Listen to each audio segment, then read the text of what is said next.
Kalau saya mungkin singkat aja ya, bahwa segala perbuatan kita di dunia ini bukan hanya dipertanggungjawabkan di dunia, tapi juga dipertanggungjawabkan di akhirat di mata Allah, Tuhan pencipta semesta alam. Mudah-mudahan itu bisa menjadi mengetuk hati nurani yang paling dalam dari pimpinan-pimpinan kita untuk berbuat yang terbaik.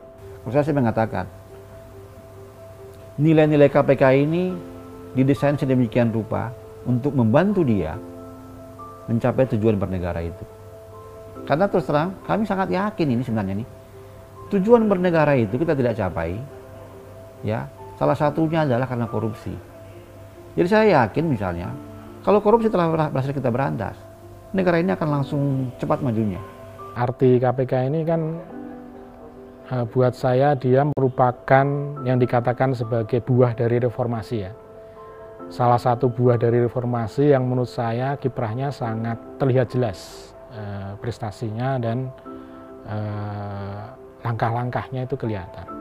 Jadi meskipun kita mungkin langkahnya kecil ya, hanya gedungnya pun kecil, orangnya sedikit, tapi dengan sedikitnya ini mungkin ini bisa mendorong menjadi pendongkrak ya dalam proses pemberantasan korupsi.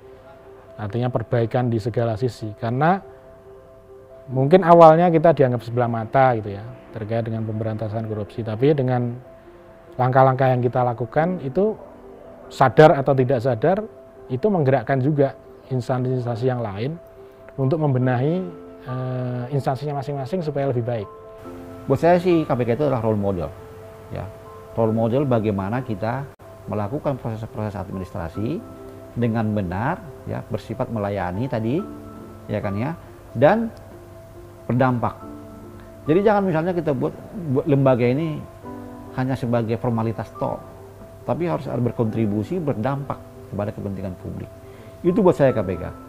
Ya, pegawai KPK itu yang saya kenal adalah pegawai yang luar biasa ya. Mereka direkrut dengan proses yang sedemikian panjang dan sedemikian ketat. Dan saya melihat teman-teman yang lulus yang kemarin dilantik menjadi ASN itu bukan berarti di bawah kami, enggak. Itu sama bagusnya dengan kami. Jadi saya nggak ragu dengan teman-teman itu yang dilantik kemarin sebagai pegawai KPK. Ini saya nggak ragu bahwa mereka integritasnya teruji dan kemudian kompetensinya juga cukup. Yang penting sekarang ada yang menggerakkan. Ya, artinya teman-teman ini yang kemarin dilantik tentu bergerak akan sesuai dengan instruksi atau perintah dari yang memiliki kewenangan di institusi ini. Kalau buat saya sih pegawai KPK itu para pejuang ya, dengan kultur integriti, dengan kultur transparansi, ya, dengan kultur expertise. Mereka punya kemampuan, ya kan ya, dan dengan kultur peduli kepada dampak yang akan dia lakukan. Mimpi itu selalu ada ya. Kita akan selalu memelihara mimpi-mimpi itu, yang mimpi untuk bebas dari korupsi. Karena bagaimanapun juga kita punya contoh negara lain yang ternyata bisa bersih dari korupsi. Artinya itu bukan suatu angan-angan itu ya.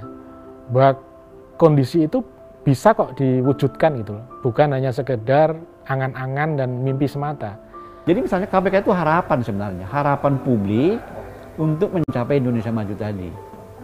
Nah, sebentar lagi sebenarnya ini ya, kalau misalnya efeknya KPK ini sudah mulai meluas, ya kan ya, Indonesia maju itu bukan hal yang mustahil. Karena pada intinya apa saya lihat ya, Indonesia itu sebenarnya baik sebenarnya. Ya, yang penting pemimpinnya baik. Nah, KPK ada untuk menciptakan pemimpin yang baik sebenarnya.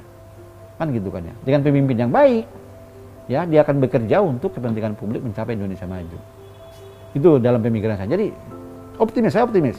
Kalau tidak optimis mencapai Indonesia maju, mungkin teman-teman yang 75 udah cepat-cepat keluar dari KPK.